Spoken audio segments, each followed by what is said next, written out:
अस्सलाम वालेकुम नाज़रीन, प्रोग्राम कोयटा टाइम साण करे हाज़िर आहियां हकीम सेठार। नाज़रीन, अॼु असांजे प्रोग्राम में असांजो मोज़ज़ मेहमान आहे पाकिस्तान पीपल्स पार्टी जो मरकज़ी अॻवान ऐं अॻूणो सूबाई वज़ीर हाजी अली मदद जतक साहब।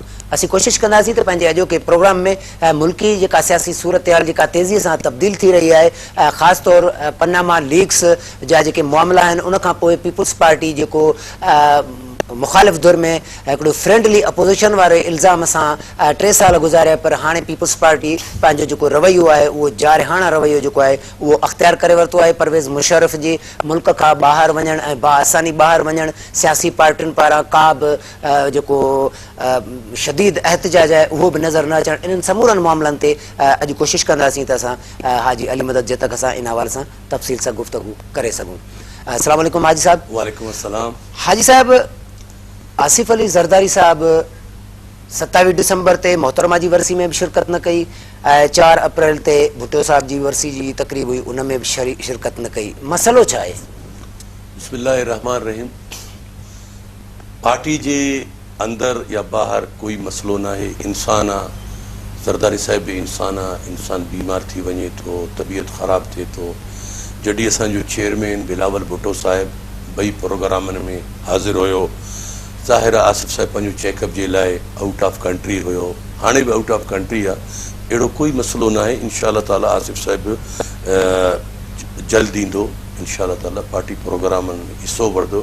जहिड़ी सॼो इख्तियार चेयरमैन खे ॾिनो आहे, बिलावल साहब खे, बिलावल साहब नौजवान आहे, वो हर जगह ते वञे तो, पार्टी जे वर्करनि सां मिले तो, इंशाअल्लाह ताला अहिड़ो को मसलो ना आहे। माज़रत सां त जॾहिं खां डॉक्टर आसिम जी गिरफ़्तारी थी आहे या उज़ैर बलोच जी गिरफ़्तारी थी आहे, उन खां पोइ अहिड़ी क़िस्म जी बीमारी, कहिड़ी अहिड़ी बीमारी जेका ओचितो ज़ाहिर थी ऐं ज़रदारी साहब मुल्क खां ॿाहिरि वञण ते मजबूर थी वियो? ॻाल्हि इहो आहे कि डॉक्टर आसिफ जो पंहिंजो मसलो आहे, उज़ैर बलोच जो पंहिंजो मसलो आहे। उज़ैर बलोच जेको कयो आहे उहो लोड़े थो। अगरि डॉक्टर आसिम इन्ही शयुनि में अगरि इन्वॉल्व आहे तो जाने केस जाने। बाक़ी आसिफ ज़रदारी साहब डॉक्टर आसिम जे लाइ या उज़ैर बलोच जो गिरफ़्तारी जे वजह को मुल्क को ॿाहिरि न वियो। आसिफ साहब हमेशह मुल्क को ॿाहिरि वेंदो आहे, ईंदो आहे। इन जे ख़ातिर हिन जो को अहिड़ो मसलो न आहे।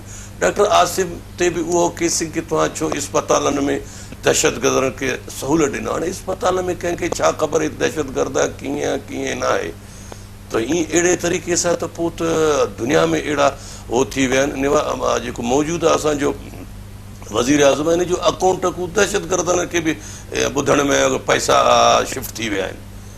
हे त इस्पताल में डॉक्टर आसिम जे हवाले सां चयो वञे थो त हुन जांच दौरान अहम इंकशाफ कया आहिनि त पीपल्स पार्टी जी जेका आला क़यादत आहे उनखे बि हू पैसा ॾींदो रहियो आहे। त इन अहिड़े मामलनि खां पोइ ॿुधाए पियो वञे त आसिफ साहब जेको आहे उहो मुल्क खां जेसीं ताईं हुनजी जेका माना सूरत हाल बहितर नथी थिए तेसीं ताईं हू शायदि मुल्क वापसि न अचे। ख़ासि तौर ते जेको ज़रदारी साहब बयानु ॾिनो हुयो त ईंट से ईंट बजा देंगे, उन खां पोइ ज़रदारी साहब वरी ॿाहिरि ई हलियो वियो। ॾिस, ईंट से ईंट बजाने जो मतिलब इहो न आहे कि असां पंहिंजनि जो ईंट बजाईंदासीं। हो ॿाहिरी कुवतनि खे जेको साज़िशूं करनि था, जेको असांजे मुल्क जे ख़िलाफ़ तोड़ण जे लाइ साज़िश करनि था, या उन्हनि खे पैगाम ॾिनो आसिफ तो इन खे माशाअल्लाह तव्हांखे अलाह ख़ुशि रखे, मीडिया वारनि खे उन खे तीली तंबा ठाहिया। ईंट बजाइण जो मक़सदु हे न हुयो कि पंहिंजे फ़ौज खे या पंहिंजे इदारनि खे चयो, हो ॿिए जेको मुल्क दुश्मन खे ओ चयो। बाक़ी अगरि डॉक्टर आसिम साहिब इहो इंकशाफ कयो आहे कि पार्टी क़यादत खे मां पैसा ॾिनो आहे या छा ॾिनो आहे, हाणे डॉक्टर आसिम को पार्टी क़यादत पैसा वठी पोइ त हाणे छा कंदो? उनखे आसिफ साहिब सां पैसो न आहे जेको डॉक्टर आसिम को वठंदो आहे। ॾिस, पीपल्स पार्टी ते जॾहिं को पीपल्स पार्टी ठहियो भुट्टो साहिब जे ज़माने खां वठी अॼु ताणी इल्ज़ाम ई इल्ज़ाम, 11 साल आसिफ साहिब खे जेल में रखिया, हिकिड़ो उन ते इल्ज़ाम साबित न थियो। हाणे ॾिस न, पंहिंजे मुल्क में मुल्क जा जेको मीडिया या माण्हू आहिनि उहो हर शइ में पार्टी क़यादत जे ख़िलाफ़, कॾहिं बि जेको ये जो पनामा लीक, हिते कॾहिं ज़रदारी साहिब जो नालो आयो न आयो न। असल उहा आहिनि जंहिंजा नालो 100-200 माण्हुनि में आयो आहे। त तव्हां पाण अंदाज़ा लॻायो कि मुल्क में असांजे ख़िलाफ़ एतिरो साज़िश थिए थो, एतिरो साज़िश थिए थो। असांजो 5 साल गवर्नमेंट कहिड़े तरीक़े सां आसिफ साहिब हलायो इन खे, असांखे हलाइण न ॾियनि पिया, पोइ बि असां तरीक़े सां हलायोसीं।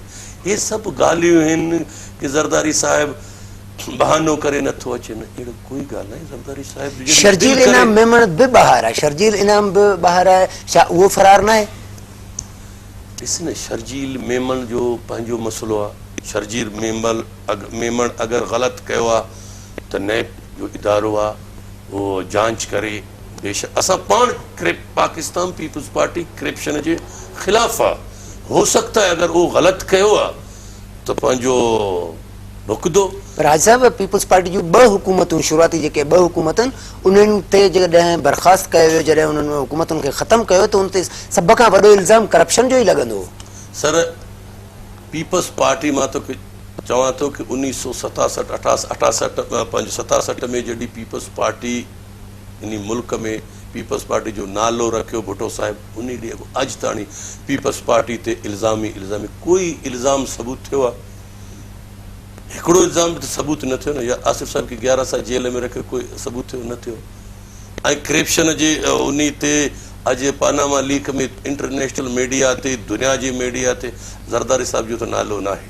अगरि हुजे हा त ज़रदारी साहिब जो छो मोहतरमा जो नालो वरितो पियो वञे? कंहिंजो? मोहतरमा जो नालो वरितो पियो वञे? मोहतरमा शहीद इन दुनिया में न आहे। मां चवां थो कि इन ते डिस्कस करण ई मुनासिब न आहे। मोहतरमा बेनज़ीर भुट्टो, शहीद ज़ुल्फ़िकार अली भुट्टो, मोहतरमा बेनज़ीर भुट्टो ते त दुनिया जा उन्हनि में बि हिकिड़ो टको बि कोई सबूत न कयो कि हे करप्शन कंदा आहिनि। बाक़ी पाकिस्तान पीपल्स पार्टी ते हमेशह कूड़ा इल्ज़ाम, कूड़ा हर शइ हणंदा आहिनि, अहिड़ो कोई ॻाल्हि न आहे। पोइ हाजी साहब ज़रदारी साहिब वापसि छो नथो अचे? छाकाणि त उनजी तारीख़ रही आहे त हू जेलनि खां करे डिघो न आहे, 11 साल 8 साल बि उन जेल गुज़ारियो आहे। पोइ छा सबबु आहे जो वापसि नथो अचे ऐं अची इन मौजूदा जेका सियासी सूरत हाल आहे उन दौरान इन्हनि सभिनी शयुनि खे फेस करे बजाए ॿाहिरि वेही ऐं जेकॾहिं त उहो वधीक इल्ज़ाम मुखालिफ़त जेका आहे उहा वधीक ईंदी, इल्ज़ामात शिदत सां ईंदा, इन खां बहितर न आहे त हू वापसि अची उन्हनि खे मुंहुं ॾिए? इन में छो देरि कंदा? ॾिस न ज़रदारी साहिब बिल्कुलु ईंदो, ज़रदारी साहिब ईंदो, पार्टी संगतन सां मिलंदो, दौरो कंदो। जॾहिं बिलावल साहिब खे अल्लाह सेहत ॾे, बिलावल साहिब खे अल्लाह ज़िंदगी ॾे, जॾहिं पार्टी कमान खे उहो संभाले थो। ज़रदारी साहिब ज़ाहिर आहे यको हिते हुयो, वेंदो ईंदो, ऐं हिकिड़ो तारीख़ी ॻाल्हि आहे ज़रदारी साहिब कॾहिं जेल न को ॾिनो न आहे, न पीपल्स पार्टी जो कोई वर्कर ॾिजंदो आहे, न असांजो क़यादत ॾिजंदो आहे। हिन मुल्क जे लाइ तव्हां पाण ॾिसो पूरो पाकिस्तान पीपल्स पार्टी पंहिंजो क़यादत क़ुर्बान करे छॾियो। अहिड़ो कोई ॻाल्हि न आहे कि ज़रदारी साहिब जेल को ॾिनी करे नथो अचे। न ज़ाहिर आहे आराम करे थो, पंहिंजो चेकअप कराए थो, संगतन खे ॾिसे थो, दुनिया खे ॾिसे थो। चेयरमैन साहिब हिते आहे, बीबी फरियाल हिते आहे, पार्टी जा सीनियर संगत हिते आहिनि। अहिड़ो कोई मसइलो न आहे कि ज़रदारी साहिब जेल को डिॼी नथो अचे या डॉक्टर आसिफ जो गिरफ़्तारी को वजह को नथो अचे, अहिड़ो बिल्कुलु को अहिड़ो ॻाल्हि न आहे। उज़ैर बलोच जी गिरफ़्तारी खां अॻु में पीपल्स पार्टी जी क़यादत जेके मैडम फरियाल तालपुर खां वठी सईद कामिल शाह ताईं, शर्जील इनाम ताईं, या ॿी जेका पीपल्स पार्टी जा वज़ीर हुया, उहे अक्सर उज़ैर बलोच वटि ईंदा रहंदा हुआ, दावतूं खाईंदा हुया। उज़ैर बलोच जी गिरफ़्तारी खां पोइ सभिनी लातालुकी ज़ाहिर कई त असांजो हुन सां को तालुक न आहे। इहो छा सबबु आहे? ॾिस न मानी खाइण या कंहिं ते वञणु, हाणे ॾिस न जॾहिं अगरि पार्टी क़यादत हिते क्वेटा अचे थी या बीबी अचे थी, बीबी फरियाल अचे थी, आसिफ साहिब या बिलावल, असां हिते मजमू करे कंहिंसां उन्हनि खे मिलायूं पार्टी जो, इन्हनि में उन जो क़सूर छा आहे कि बाबा तूं फिलहाल हीउ समुंदर आहे पाकिस्तान पीपल्स पार्टी। ज़ाहिर आहे हर क़िस्म जा उज़ैर बलोच जो धंधा आहिनि या उज़ैर बलोच छा कयो आहे छा न कयो आहे हू ॼाणे, रेंजर ॼाणे, हो ॼाणे, उन जा कमु ॼाणनि। बाक़ी उन सां मानी खाइण या CM वियो आहे या जो वियो आहे, हिन में त मां सम्झां त कोई कंहिंजो ॾोह न आहे। पीपल्स पार्टी जी क़यादत अक्सर इलेक्शन दौरान उज़ैर बलोच खे टिकटूं ॾेई छॾींदी हुई त उहो पंहिंजी मर्ज़ी जा उम्मीदवार नामज़द करे क़ौमी असेंबली, सूबाई असेंबली जूं सीटूं जो। छा पीपल्स पार्टी खे रिकॉर्ड बाबति का ख़बर न हुई? ॻाल्हि इहो आहे न, इहे सभु मीडिया जा ॻाल्हियूं आहिनि कि पीपल्स पार्टी उज़ैर बलोच को उहिदेदार हो पीपल्स पार्टी में, कि उज़ैर बलोच खे पाकिस्तान पीपल्स जो टिकट न। बिल्कुलु उन इलाइक़े जे जेके पार्टी जा माण्हू हूंदा हुआ, उहिदेदार हूंदा हुआ, डिस्ट्रिक्ट जा, तहसीलदार, यूनिट जा, उन जे थ्रू माण्हुनि खे टिकटूं मिलंदा हुआ। अगरि ईअं थिया त कॾहिं पीपल्स पार्टी जो टिकट ते उज़ैर बलोच इलेक्शन न विढ़े आहे, कॾहिं विढ़ियो आहे? उहो त पाण खे उहो करण जे वॾो लीडर बणण में उनजो शौक़ु हुयो कि मां लीडर थियां। अहिड़ो कोई ॻाल्हि न आहे कि पीपल्स पार्टी उनखे टिकट ॾिनो आहे कि तूं वञी विरहा ऐं इलेक्शन लड़। बिल्कुलु सभु ॻाल्हियूं ग़लति आहिनि। नाज़रीन, इन ते वक़्तु थी वियो आहे नंढड़े वक़फ़े जो, असां सां गॾु रहिजो।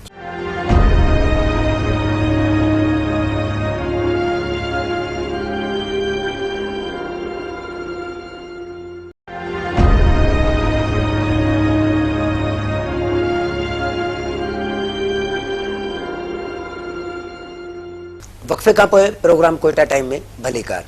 हाजी साहब, उज़ैर बलोच पंहिंजे जांच दौरान इंकशाफ़ कया त आसिफ अली ज़रदारी जॾहिं जेल में हुयो, उन जेको आहे मूंखे सरदार लियारी जो सरदार मुक़ररु कयो ऐं उन खां अलावा ॿिया बि संगीन क़िस्म जा इल्ज़ाम जेके आहिनि पीपल्स पार्टी जे अॻुवाणनि मथां उन हयान त उहे मूंखां नाजाइज़ कम वठंदा हुया, मतिलबु जेके क़त्ल वग़ैरह ॿियो उहे उन में पीपी अॻुवाण शामिलु हूंदा। तव्हां इन जे उन बयान खे कीअं था ॾिसो त तशद्दुद में अची उन अहिड़ा बयान ॾिना आहिनि या कंहिं प्रोपेगेंडा जो हिसो आहे? ॻाल्हि ॿुध न, मां त इन खे चवां थो, इहो सॼो प्रोपेगेंडा जो हिसो आहे कि ज़रदारी साहिब उज़ैर खे चवंदो कि तूं तोखे सरदार ठाहे आया तो कोई अहिड़ो, इहे सभु प्रोपेगेंडा आहिनि, इहे सभु ग़लति हो आहिनि। उज़ैर साहिब पाण कॾहिं मीडिया ते अची, इलेक्ट्रॉनिक मीडिया ते अची वेही करे इहो ॻाल्हि कयो आहे, हे त असां ज़राए आहे कि बाबा उज़ैर बलोच हे चयो, फिलानी हे चयो, ईअं असुलु न आहे। ज़रदारी साहिब हाणे उज़ैर बलोच खे चवंदो कि तूं हे कमु कर, हो कमु, माण्हू कुटी विया आहिनि पीपल्स पार्टी में, ऐं पीपल्स पार्टी ग़लति कमु कंदो कि हिन माण्हू खे मार या हिन खे, सभु प्रोपेगेंडा, इहे सभु साज़िशूं आहिनि पीपल्स पार्टी जे ख़िलाफ़ कि पीपल्स पार्टी खे काथे असां दीवार जे हणण जे लाइ।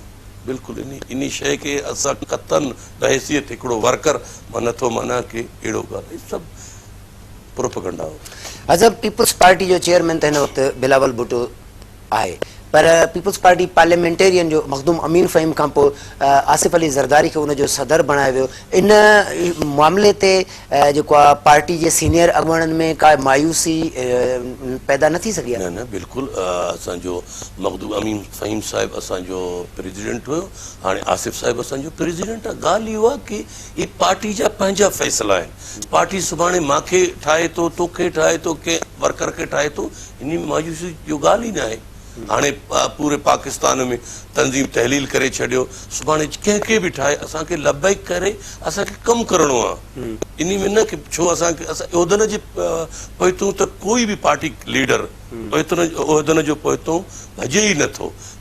ॾिस न, उहिदो उहो मज़े करे जो पाण तुंहिंजो पोइतों भॼे, अहिड़ो तुंहिंजो कारकिरदगी हुजे, अहिड़ो तुंहिंजो कमु हुजे जेको पाण अची तोखे उहिदो मिले, अहिड़ो बिल्कुलु सभु ठीकु ठाक आहिनि। कुझु इन क़िस्म जूं बि ख़बरूं आयूं त सेंट्रल कमेटी जे उन इजलास में जंहिंमें आसिफ अली ज़रदारी खे पार्लियामेंटेरियन जो सदर मुक़ररु कयो वञे पियो, त उन दौरान कुझु सीनियर अॻुवाणनि इन ते इख़्तिलाफ़ बि कयो, इन में सचाई आहे? हींअर मां सम्झां थो कि जेसि ताणी जहिड़ो ज़िमेदारी या अहिड़ो उहिदो आसिफ ज़रदारी साहिब खे ॾियण जो हुजे ऐं हुन में सीनियर संगत पंहिंजो नाराज़ थियनि, अहिड़ो कोई ॻाल्हि न आहे।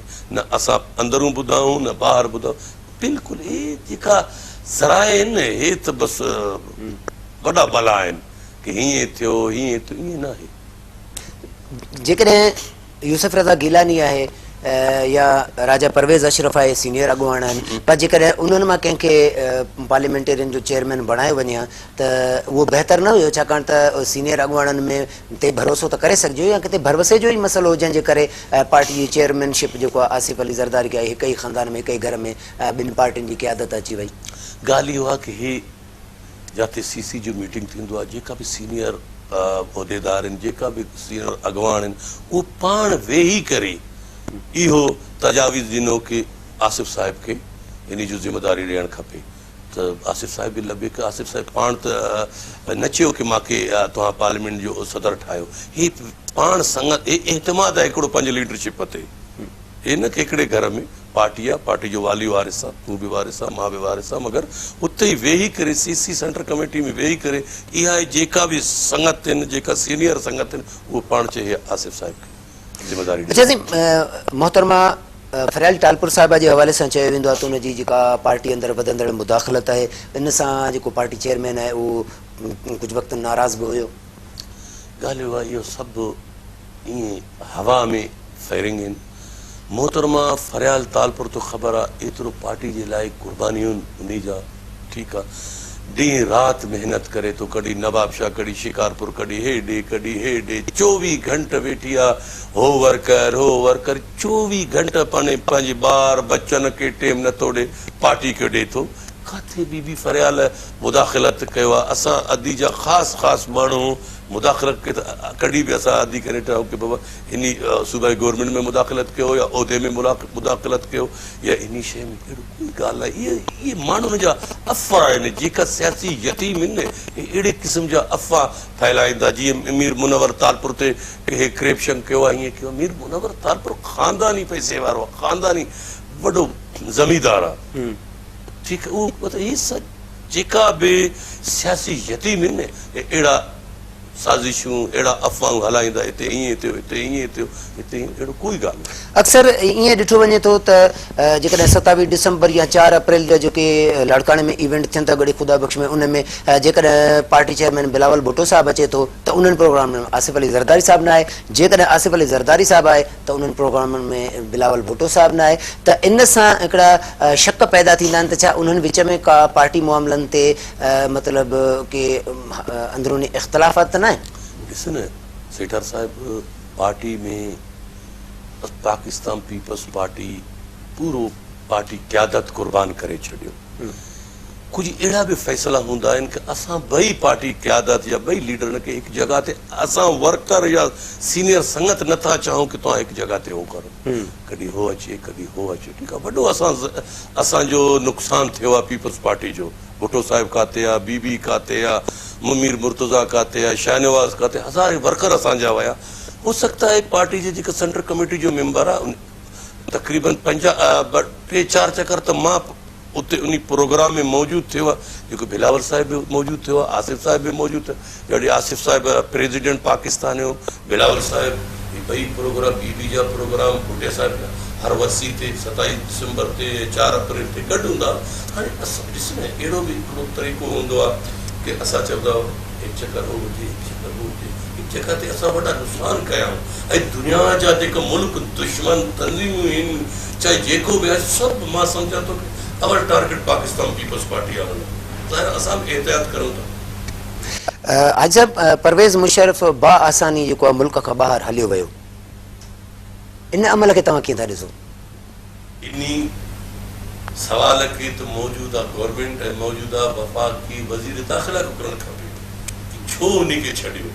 जॾहिं सुप्रीम कोर्ट इहो ऑर्डर कयो कि हुकूमत जो मसइलो आहे, हुकूमत उन खे छॾे न छॾे कोर्ट जो चक्कर न आहे। तव्हांजी बि हुकूमत में उनखे गार्ड ऑफ ऑनर ॾेई परवेज़ मुशर्रफ खे प्रोटोकॉल ॾेई मुल्क खां ॿाहिरि वञणु ॾिनो वियो। जॾहिं तव्हां पंहिंजी हुकूमत में इहो कयो था त पोइ मियां नवाज़ शरीफ़ ते या चौधरी निसार ते कावड़ मुनासिब त न ठहनि?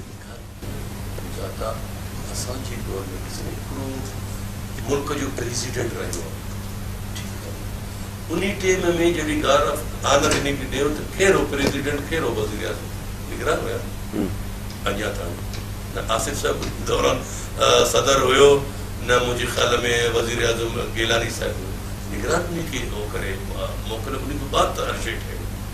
मोहतरमा जे क़त्ल जे हवाले सां बि चयो वञे थो त पीपल्स पार्टी पंहिंजी 5 सालनि जी हुकूमत दौरान जेका पोइवारी आहे उहा मुनासिब पोइवारी कोन कई। जो 5 सालनि दौरान बि मोहतरमा जा जेके असुल क़ातिल आहिनि, जेके असुल क़ातिल आहिनि, उन्हनि ताईं पहुची न सघी।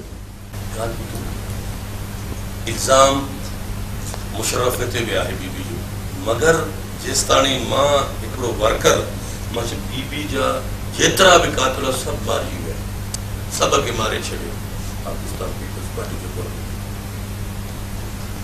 मुख्य क़ातिल केरु हुयो? मुख्य क़ातिल केरु हुयो? उहो अॼु ताईं सवाल आहे। अॼु ताईं आम अवाम खे, असांजे ॾिसंदड़नि खे इहा ख़बर न पइजी सघे त मोहतरमा खे क़त्ल करण वारो आख़िर मास्टर माइंड हुयो केरु? कंहिंजी मतिलबु प्लानिंग हुई त मोहतरमा खे? मसूद पाण मञियो, रिकॉर्डिंग उन जा सभु जेको उन जो ग्रुप हुयो, जेको उन जा चैनल हो, सभु मारिजी विया। त रहमान मलिक चवंदो आहे कुझु जेलनि में आहिनि। हो सकता है कुछ जेलनि में, कुछ फांसी जा इंतज़ार में, मासन अक्सरियत सब मरी विया। रहमान मलिक त पीपल्स पार्टी जा बि अॻुवान अक्सर चवंदा आहिनि त जेके अक्सर हुन जा बयान अचनि था उन्हनि में अध खां वधीक कूड़ हणे थो। न अध खां वधीक त कूड़ न हटंदो आहे। अध खां घटि आणे थो 80%, 80% त पोइ काफ़ी मतिलबु अध त पोइ त फ्री माण्हू आहे। सही। अच्छा हाजी साहब, तव्हांजे मथां बि हिते बलूचिस्तान में कोयटा में इल्ज़ामात 3 क़त्लनि जा तव्हांजे मथां इल्ज़ाम लॻा आहिनि। ॻाल्हि इहो आहे हिकिड़ो माण्हू विची में पवे थो जॾहिं को हे नून लीग जो गवर्नमेंट बलूचिस्तान में ठहियो आहे, चौथो महीनो तो इन चौथे महीने में ॾिसो मुख़्तलिफ़ थाननि में 21 FIR माथे कटिया आहिनि। 21 दफ़ा जो FIR हे कबाइली कंहिं दाख़िल करायूं? सूबाई गवर्नमेंट नून लीग वारा 21 FIR ॾिस न इंतकामी कार्रवाई। इन्ही को अॻ में असां कंहिंखे क़त्ल न कयोसीं, 5 साल वज़ीर हुयोसीं, कंहिंखे डंडो न हयोसीं। हिननि खे कयो जेके ताज़ो वाक़ियो थियो? सर हे घर ते हमलो कया, मतिलबु दिफ़ा कयो? हा, गनमैन दिफ़ा करे उन्हनि खे मारियो आहे। अच्छा गनमैन मां त मौजूदु न हुयुमि, असां त पार्टी प्रोग्राम में सरियाब में। सही। ठीकु आहे, घर ते अची जॾहिं हमलो करे थो, ही कबाइली सूबो आहे। हिते तो ख़बर आहे कोई कंहिंजो घर में वञे थो चए 10 माण्हू 20 माण्हू हुनजा मरी वञे, फोक आहे। फोक माना इन खां अॻु तव्हां ते हिकिड़ो ईद नमाज़ दौरान बि हमलो थियो हुयो ईदगाह में, उन में बि काफ़ी बेगुनाह इंसान जेके आहिनि उहे बि उन में मारिजी विया। उहो हमलो कंहिं कयो? उहो उन हमले में साॻिया माण्हू मुलविस आहिनि? ॻाल्हि इहो आहे न, ईद जो ॾींहुं हमलो थिया, 13 माण्हू क़त्ल थी विया, 26 माण्हू ज़ख़्मी थी विया। ठीकु आहे न, उहो माण्हू बरी थी विया, उहो माण्हू अदालत को आज़ाद थी विया, घुमनि था। त असां चव की असां मतिलबु कंहिंखे जेसि ताणी हे गवर्नमेंट जॾहिं को आयो आहे 21 FIR कटियो आहे। ठीकु आहे, 21 3 ॾींहं अॻ में पुलिस आयो, मूंखे छॾ तूं घर को निकिरे थो, तुंहिंजा गनमैन गाॾी जा अंदरि वेहनि, पंहिंजो पिकअप जो पोइ तो न वेहनि। मां चयो सिर्फ़ु मुंहिंजे लाइ आहे या ॿियनि जे लाइ आहे? चए तुंहिंजे लाइ। ॾिस न, ॻाल्हि इहो आहे की ही कबाइली सूबो आहे। अॼु कंहिंजो गवर्नमेंट आहे, सुभाणे कंहिंजो गवर्नमेंट आहे, ॿिए ॾींहुं कंहिंजो गवर्नमेंट आहे। उमीद ते दुनिया क़ाइमु आहे, सुभाणे असांजो ईंदो, मगर असां उहो माण्हू दरगुज़र करण वारा। 5 साल में असां कंहिं ते को छुरी जो केस बि न कयोसीं। नवाज़ शरीफ़ जहिड़े माण्हू खे दरगुज़र कयोसीं। अञा बि उनखे धिका ॾियूं था की जमहूरियत जी ख़ातिर बाबा तुंहिंजो सिस्टम हले। जॾहिं मुखालिफ़ धुर ईंदो आहे त असां ते अहिड़ा मतिलबु मुख़्तलिफ़ क़िस्म जा कूड़ा केस हिते फायरिंग कयो, इन्ही खे वरितो।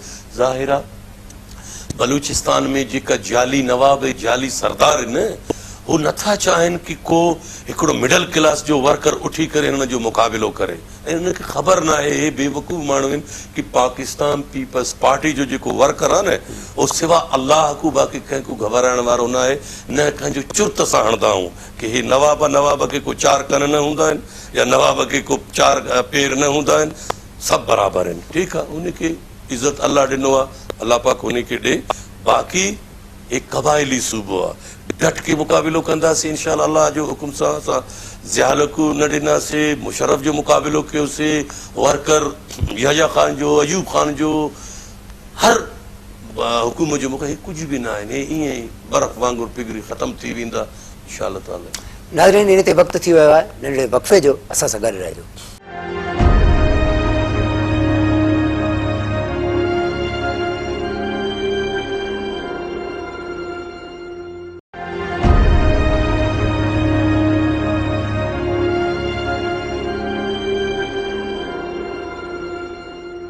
वक़फ़े खां पोइ हिकु दफ़ो ॿीहर प्रोग्राम कोयटा टाइम में भले कार।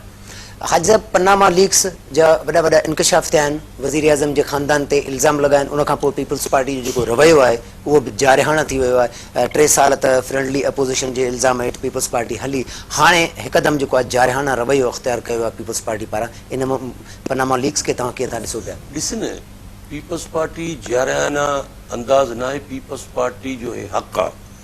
पीपल्स पार्टी अवाम जो ताक़त सां इक़्तिदार में बि आयो आहे, अपोज़िशन में बि आयो आहे। हे सवाल करणु हे असांजो तव्हांजो सभ जो हक़ आहे। ठीकु आहे, कि पाकिस्तान जो 600 अरब आहे, अलाए 800 अरब डॉलर ॿाहिरि मुल्क में पिया आहिनि।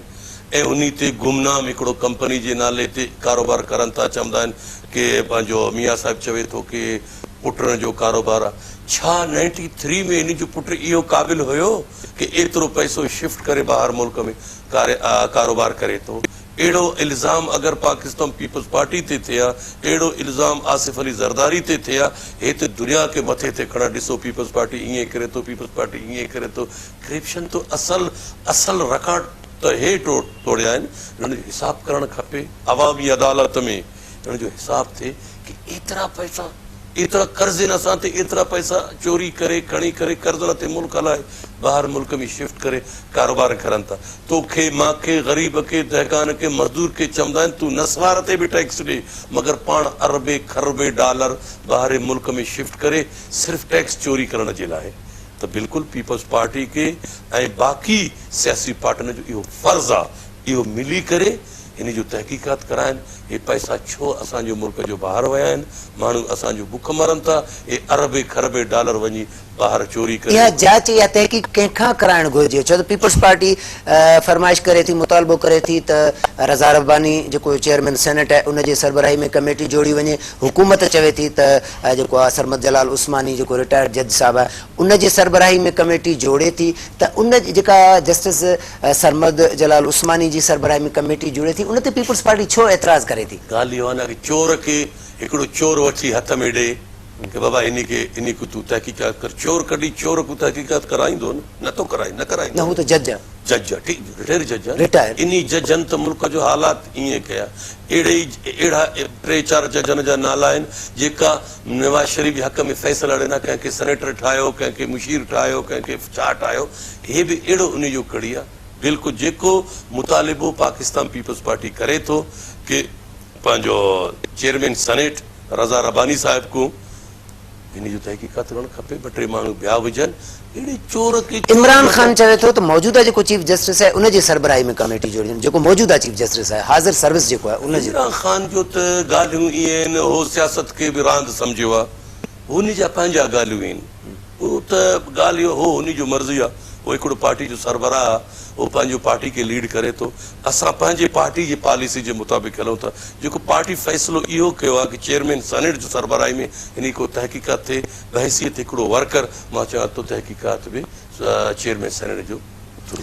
तहरीक इंसाफ़ वज़ीर आज़म मियां नवाज़ शरीफ़ जे ख़िलाफ़ सख़्त जेको एहतजाज आहे या सख़्त मुहिम हलाइण जो तय कयो आहे धरणो ऐं इन हवाले सां, पोइ पीपल्स पार्टी उनजे धरणे में बि शिरकत नथी करे। ॻाल्हि ॿुधो न, पीपल्स पार्टी हिकिड़े सियासी पार्टी आहे, पीपल्स पार्टी पुराणो पार्टी आहे। पीपल्स पार्टी हिकिड़े मां सम्झां थो कि नाबालिग सियासी जो पुठियां या हुन जो धरने में असां छो शिरकत करूं? वो काथे साबित कदम रहियो आहे? साबित कदम त न रहियो न। एतिरा 2 नंबर पार्लियामेंट, ये फैलाने, ये ढिमकाने, अॼु वरी पाण अंदरि वेठा आहिनि, जिंदाबाद मुर्दाबाद करनि था। अच्छा, इहे बि इतला अचनि था त पीपल्स पार्टी जेका तहरीक इंसाफ़ जे धरणे में बि शिरकत नथी करे, अलॻि सां पंहिंजो जेको जारिहाना मौक़िफ़ आहे उहो बि रखियो अचनि पिया। अंदरूनी तौर ते कुझु अहिड़ा दोस्त जेके कॉमन दोस्त आहिनि, गॾियल दोस्त आहिनि पीपल्स पार्टी जी क़यादत जा, मियां नवाज़ शरीफ़ जा जेके गॾियल दोस्त आहिनि, उन्हनि खे टास्क ॾिनो पियो वञे त जेकॾहिं मौजूदा हुकूमत आसिफ अली ज़रदारी, शर्जील इनाम मेमण समेत पीपल्स पार्टी या डॉक्टर आसिम इन जे हवाले सां जेकॾहिं जांच खे रोकिन त पीपल्स पार्टी एहतजाज वारो पासो छॾे ऐं हुकूमत जी इन ॾुखे टाइम में मदद करण लाइ तयारु थींदी। ॻाल्हि इहो आहे, पीपल्स पार्टी हिकिड़ो ताक़त आहे। पीपल्स पार्टी कॾहिं बि तहरीक इंसाफ़ जो पुठियां करे वो न कंदो। पीपल्स पार्टी निकिरंदो, पाण एहतजाज कंदो, पीपल्स पार्टी रोडनि ते निकिरंदो। पीपल्स पार्टी जो तारीख़ आहे, पीपल्स पार्टी जे हज़ारे वर्कर क़ुर्बानी ॾिना आहिनि। पीपल्स पार्टी जॾहिं निकिरंदो त हुकूमत घंटो बि न हली सघंदो। मगर हे ॻाल्हि ग़लति आहे कि शर्जील मेमण खे बचाइण जे लाइ पीपल्स पार्टी सब्दो करे थो या डॉक्टर आसिम खे। बिल्कुलु हे सभु साज़िश आहिनि। असां बिल्कुलु निकिरंदासीं, पार्टी क़यादत जीअं फ़ैसिलो कंदो असां निकिरंदासीं, मगर असां उन सां गॾु न निकिरंदासीं। असांजो पंहिंजो पावर आहे, असां आवाम जो ताक़त आहे पीपल्स पार्टी सां। असां पीपल्स पार्टी जॾहिं निकितो त इंशा अल्लाह ताला तव्हां ॿाहिरि सभु ॾिसंदव कि पीपल्स पार्टी हे सफ़दे वारो ॻाल्हि न आहे कि पीपल्स पार्टी डॉक्टर आसिम खे या शर्जील मेमण खे बचाइण जे लाइ इहे सफ़दागिरी खे, त बिल्कुलु ग़लति आहे। त पोइ पीपल्स पार्टी जीअं तहरीक इंसाफ़ आहे उहा मुख़्तलिफ़ पार्टियुनि सां गॾिजाणियूं करे पई, मुस्लिम लीग काफ़ आहे या ॿियनि पार्टियुनि सां राब्ता करे पई, जमायत इस्लामी बि मुतालबो कयो आहे त वज़ीर आज़म इस्तीफ़ा ॾे। इन हवाले सां पीपल्स पार्टी बि पंहिंजा के नवां इतिहादी या मुख़्तलिफ़ पार्टियुनि सां ॻाल्हाए ऐं इन जेको सख़्तु पंहिंजो एहतजाज जे हवाले सां या सख़्तु मुहिम हलाइण जे हवाले सां को गौर करे रही आहे पीपल्स पार्टी? पीपल्स पार्टी मीटिंगूं शुरू आहिनि, अपोजिशन लीडर असांजो ख़ुर्शीद शाह साहिबु पार्टियुनि सां मिले थो। बाक़ी इख़लाक़ी तौर सां अगरि सोचिजे ॿ टे मुल्क जा वज़ीर आज़म इस्तीफ़ा ॾिना, इख़लाक़ी तौर जुर्रत जंहिंखे चवंदा आहिनि उहो हुजे त मियां साहिब खे इस्तीफ़ो ॾियणु खपे, ॿिए कंहिं पार्टी जो माण्हू खे पंहिंजो वज़ीर आज़म ठाहे उन खे बाद तहक़ीक़ात ते वरी पाण अचे। मगर हे चए थो साईं जेको बाल अचे डबे में मिड़ी शरीफ़ ख़ानदान। मुखालिफ़ दर जो अॻुवाण सैयद ख़ुर्शीद अहमद शाह जेको पीपल्स पार्टी जो मरकज़ी अॻुवाण आहे, वॾी हैसियत रखे थो पार्टी जे अंदरि, उन जो चवणु आहे त मियां नवाज़ शरीफ़ इस्तीफ़ा न ॾिए जेसीं ताईं इल्ज़ाम साबित न थियनि। तव्हांजो मौक़िफ़ आहे त हू इस्तीफ़ा ॾिए? सैयद ख़ुर्शीद शाह साहिबु असांजो पार्टी जो पाकिस्तान पीपल्स पार्टी जो अपोजिशन लीडर आहे, बहैसियत हिकिड़ो वर्कर। ही पार्टी जो पॉलिसी न आहे या पार्टी जो ही न आहे, मां बहैसियत वर्कर कि अगरि पाण खे इन शइ को मियां साहिब कढणु चाहे थो त पाण खे साइड करे, अगरि ईमानदार आहे, चोरी न कयो आहे, पाकिस्तान जो पैसो ॿाहिरि मुल्क मोकिलियो न आहे त साइड ते। जीअं सुधरियल मुल्कनि में थींदो आहे, जंहिं ते इल्ज़ाम लॻंदो इस्तीफ़ा ॾेई छॾींदो आहे। इस्तीफ़ा ॾेई असां वटि अहिड़ो रिवाज न आहे। ॿिए खे मौक़ो ॾे, पार्टी में सीनियर हुनजा माण्हू खड़ा आहिनि, हे हला गुला ई ख़तमु थी वेंदो अगरि चोरी न कयो आहे। मगर ज़ुल्म आहे मुल्क सां, ज़ुल्म आहे, एतिरा पैसा ॿाहिरि। हिन वक़्तु मियां नवाज़ शरीफ़ जी इहा कोशिशि आहे त हू आसिफ़ अली ज़रदारी साहिब सां मुलाक़ात करे, ऐं जॾहिं बि मियां साहिब ते को ॾुखियो टाइम ईंदो आहे त हू आसिफ़ अली ज़रदारी साहिब सां ज़रूरु मिलंदो आहे। तव्हांजी छा राय आहे हिकु कारकुन जी हैसियत में त आसिफ़ अली ज़रदारी साहिब खे मियां नवाज़ शरीफ़ सां मिलणु घुरिजे, उन मुश्किलात में उनजी मदद करणु घुरिजे या न?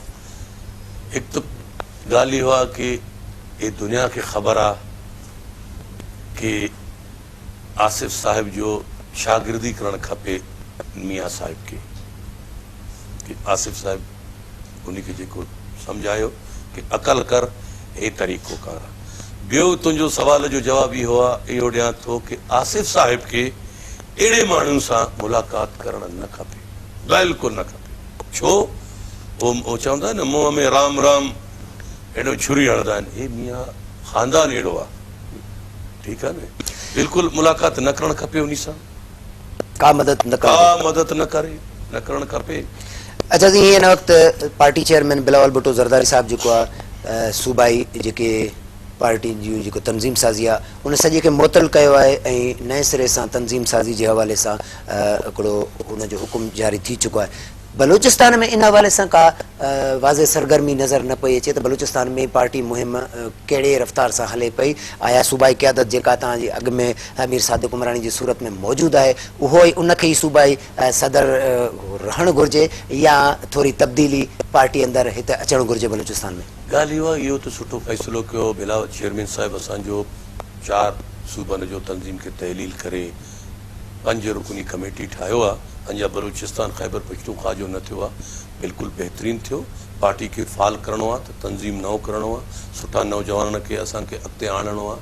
बलूचिस्तान हिकिड़ो अधु पाकिस्तान आहे, सिर्फ़ु कोयटा बलूचिस्तान न आहे जो असां कोयटा में वेही करे मीडिया ते अख़बारनि में न, पूरो बलूचिस्तान में असांखे निकिरणो आहे, असांखे पार्टी खे फ़ाल करिणो आहे। बिल्कुलु इंशाअल्लाह ताला जेको बि ईंदो, जंहिंखे बि ज़िम्मेदारी ॾींदा, असां सभु मिली करे, असां गॾिजी करे असां पार्टी खे इंशाअल्लाह फ़ाल कंदासीं। जेको साबिक़ा सदर हो वो जेको 4-5 साल पार्टी खे हलायो, महिनत कयो न कयो, उनजो पाण जवाबु ॾींदो।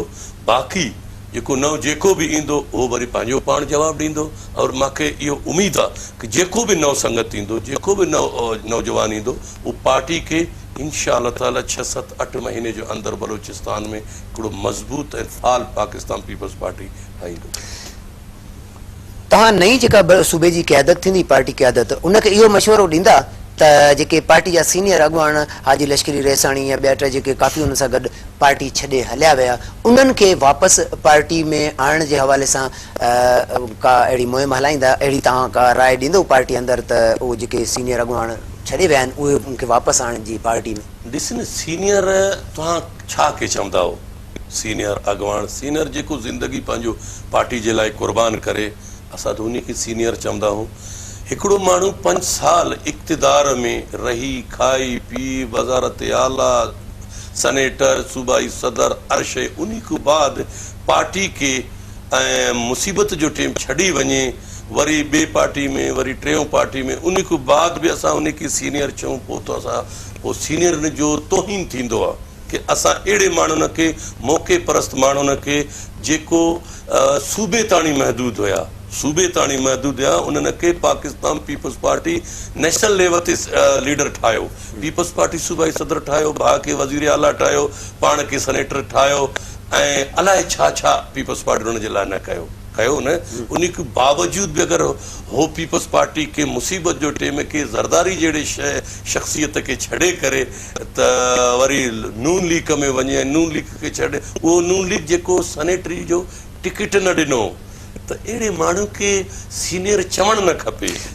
नवाब असलम रेसाणी क़ाबिल एहतराम आहे, उहो चीफ ऑफ सरावाना बहसीयत नवाब, असां उनजो एहतराम करूं था। हिन वक्त वो ख़ामोश आहे, हिन वक्त वो ख़ामोश आहे। बाक़ी तुंहिंजो सवाल जो जवाब इहो आहे कि बिल्कुलु नओं क़यादत थींदो पार्टी जो, असां सीनियर वर्कर जेका मायूस थी वेठा आहिनि उन्हनि वटि वेंदासीं, उन ग़रीब वर्कर जे घर ते वेंदासीं, दरवाज़ो ठकठकाईंदासीं, जेको नाराज़ आहे उन वटि वेंदासीं, जेके मौक़े ते खाई पी कुकड़ वांगुरु टूंबो हणी छॾे विया, उन्हनि खे असां बिल्कुलु वेंदासीं बि न। बिल्कुलु नवां माण्हू तयारु आहिनि, सुठा माण्हू तयारु आहिनि, ऐं 2018 जो इलेक्शन में इंशाअल्लाह ताला अहिड़े माण्हुनि जो ज़मानत ज़ब्त कंदासीं जेको मुफ़ाद परस्त माण्हू आहिनि। नवाब असलम रेसाणी जी जेका ख़ामोशी आहे, देह वैरान, हे अहिड़ा माण्हू, नालो वॾो देह वैरान। जी मां चवण जो मक़सदु आहे त नवाब असलम रेसाणी यको ख़ामोशी अख़्तियार कई आहे, छा अञा बि हू पीपल्स पार्टी सां आहे या पार्टी छॾे चुको आहे या उनखे पार्टी मां कढियो वियो आहे, उनजी मुकमिल ख़ामोशी आहे, या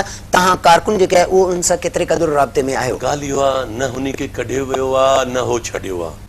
हाजी साहब, मौजूदा जेका सरदार सनाउल्लाह ज़हरी जी सूबाई हुकूमत आहे या उनखां अॻु डॉक्टर मालिक जी हुकूमत आहे, इन्हनि ॿिन्ही हुकूमतुनि में तव्हांखे कहिड़ो फ़र्क़ु नज़र अचे थो? नवाब आहे, चीफ ऑफ जलावान आहे, और नवाब ज़हरी जी हुकूमत में ऐं डॉक्टर मालिक जी हुकूमत में वॾो फ़र्क़ु आहे। इन जे ख़ातिर के डॉक्टर मालिक जे हुकूमत में हिकिड़ो IFR हे वर्कर ते, ऐं नवाब सनाउल्लाह जे दौर जो 21 IFR थी विया 3 महीने जो अंदरि। उन जो 2.5 साल में हिकु IFR, ऐं पोइ बि उनजो महिरबानी, ऐं जेको हे असांजो पंहिंजो आहे मैटर असांजो, बसि ज़ाहिर आहे सियासत में हूंदो आहे, उनजो पार्टी वारा कराए त पाण मिसकिन जेल में बहसीयत वज़ीर आला जेल मिलण मां वटि आयो।